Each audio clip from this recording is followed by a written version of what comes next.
সম্মানিত উপাধ্যক্ষ মহোদয় এবং এর সাথে সম্পৃক্ত যে কমিটি কাজ করেছে, কমিটির প্রধান ওয়াদুদ বিশ্বাস এবং এখানে শাহিনুর রহমান উপস্থিত আছে, সব আমাদের সহকর্মীবৃন্দ, ছাত্রছাত্রীবৃন্দ। আমি অত্যন্ত আনন্দিত, উদ্বেলিত বোধ করছি যে এই প্রয়াসটি আমি এখানে আসার শুরু থেকেই চালিয়ে যাচ্ছিলাম, যে কিভাবে এরকম একটি জায়গা করে দেওয়া যায় যেখানে মুক্ত জ্ঞানের, মুক্ত বুদ্ধির চর্চা যারা করে, কবিতার চর্চা যারা করে, গানের চর্চা যারা করে, যারা নান্দনিক জগতে যাদের বাস, তাদেরকে নিয়ে আমরা একটা আমব্রেলার নিচে থাকতে পারি কিনা, এই ভাবনা থেকে মূলত আমি শুরু থেকে আমি চাচ্ছিলাম যে কি কবিতা কুঞ্জ নামে আমি একটা কিছু করব, যেখানে কবিতা কুঞ্জটা সিম্বলিক, শুধু যে কবিতা তা নয়, কবিতার সাথে তো আসলে সব কিছুই রিলেটেড।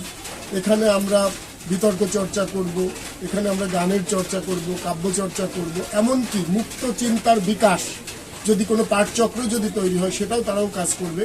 এই জায়গাটিকে আমি অত্যন্ত পবিত্র রাখতে চাই, যে এখানে এসে এই ধূমপান করা বা নেশা করা এরকম কোনো কিছু কোনোভাবেই করা যাবে না। সেভাবে আমাদের কর্মচারীদের কাছে নির্দেশ থাকবে এবং আমাদের শিক্ষকরাও, আমাদেরও দায়িত্ব হবে এখানে কালচারের সাথে রিলেটেড নয় এমন কেউ যাতে এখানে না বসে। এই জায়গাটা কিন্তু তোমাদের, তোমরা যারা কবিতা আবৃত্তি করো, যারা গান করো, যারা বিতর্ক করো, যারা সাহিত্য চর্চা করো, যারা লেখো, তাদের অ্যাবসলিউট অধিকারের জায়গা।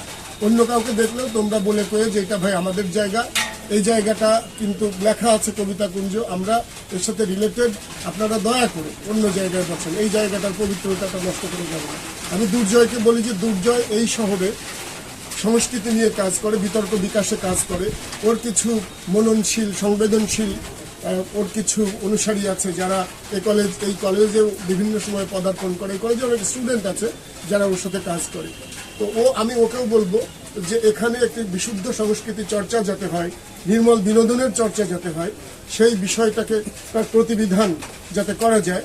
এখানে মাঝহার আছে, ও একজন ভালো ডিবেটার, ওই ইতিমধ্যে এখানে জয়েন করার পরে আবার ম্যাজিস্ট্রেট হয়ে গেছে, হয়তো চলে যাবে, কিন্তু যে কয়েকদিন এখানে থাকে আমি চাইবো যে এই জগতের মানুষ হিসেবে, নান্দনিক ভুবনের মানুষ হিসেবে, সৃজনশীলতা চর্চার মানুষ হিসেবে ও এখানে থাকবে। আমাদের যারা শিক্ষার্থীরা আছে, যারা এই বিষয়ে আগ্রহী, তাদেরকে ছায়া দেওয়ার কাজটি অন্তত সে থেকে করবে, এটা আমি প্রত্যাশা করি। আর আমরা যারা আছি, এখানে আশালতা আছে যে শিল্প সংস্কৃতি নিয়ে কাজ করে, আশালতার পাশেই জায়গাটি, আশালতাকেও আমি এনগেজ করতে চাই যে এই জায়গাটি যেন একটু দেখভাল করা হয় এবং এই জায়গার একটা সুষ্ঠু ব্যবহার যাতে হয়। আমি লেগেছিলাম সবসময় এটার অর্থের সংস্থান করার জন্য। সানিউল এখানে তখন প্রধান নির্বাহী ছিল জেলা পরিষদের।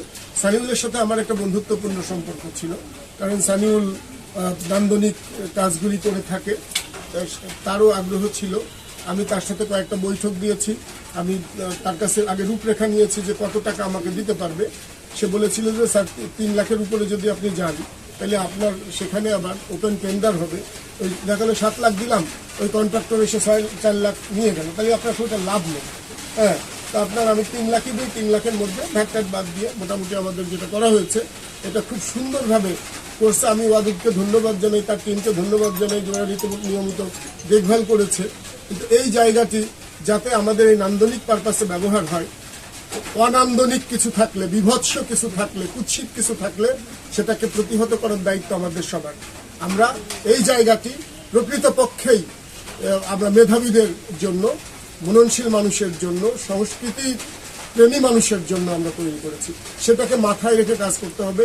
আমি এটা দেখভাল করব, আমার সহকর্মীরা দেখভাল করবে এবং তার চাইতে বড় দায়িত্ব আছে যে রত্না এখানে আমার সামনে দাঁড়িয়ে আছে, এরকম ওদের এখানে বেশ কিছু আলোকিত মুখ আছে, তাদের দায়িত্ব আছে এই জায়গাটার পবিত্রতা রক্ষা করে। তোমরা যদি বসে থাকো আর কেউ আসবে না, তোমরা অকুপাই করো, তোমাদের তো বসার একটা জায়গা দরকার, তোমরা এখানে বসবে, গল্প করবে এখানে।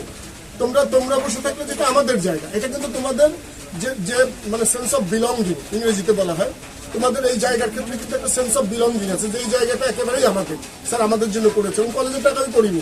একজন তোমাকে এসে বলবে যে এই টাকা, এটা তো আমাদের জায়গা, এটা কলেজের টাকায় করা হয়, এটা বাইরের অর্থায়নে আমরা সাংস্কৃতিক ব্যক্তিবর্গের জন্য করেছি।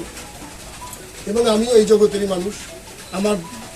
আমার একেবারে বলা যায় যে প্রত্যুষ প্রভাত থেকে শুরু করে সন্ধ্যা প্রদীপ জ্বালানো পর্যন্ত আমি এই জগতের মধ্যে থাকি। যত দাপ্তরিক কাজ করি না কেন, মননে আমি এই জগতের সাথে আছি। এবং মধ্যরাত পর্যন্ত আমি অনেক ডকুমেন্টারি এখনও দেখি, এখনও অনেক অনেক মুভি দেখি। আমি নিজে আবৃত্তি করেছি ব্যাপকভাবে, একসময় ডিবেট করেছি, সব কিছু করেছি, এখনও লালন করি। এখনও আমি মনে করি এই সংস্কৃতি সেবীরাই এরাই সমাজকে পরিবর্তন করতে পারে। ওরা সমাজ পরিবর্তনের সবচেয়ে বড় হাতিয়ার হতে পারে সংস্কৃতি।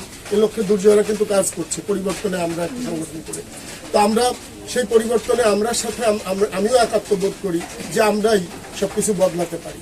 সেই হাতিয়ার আমাদের আছে, সেই হাতিয়ার হচ্ছে সংস্কৃতি। তো সেই জন্য এই জায়গার সর্বোচ্চ ব্যবহার যাতে আমরা করতে পারি, অপব্যবহার নয়, সর্বোচ্চ ব্যবহার যাতে করতে পারি। আমি তোমাদের সাথে আছি, সৃজনে তোমাদের সাথে আছি, দ্রোহে তোমাদের সাথে আছি, প্রণয়ে তোমাদের সাথে আছি, শিল্পকে ভালোবেসে। সবাইকে ধন্যবাদ।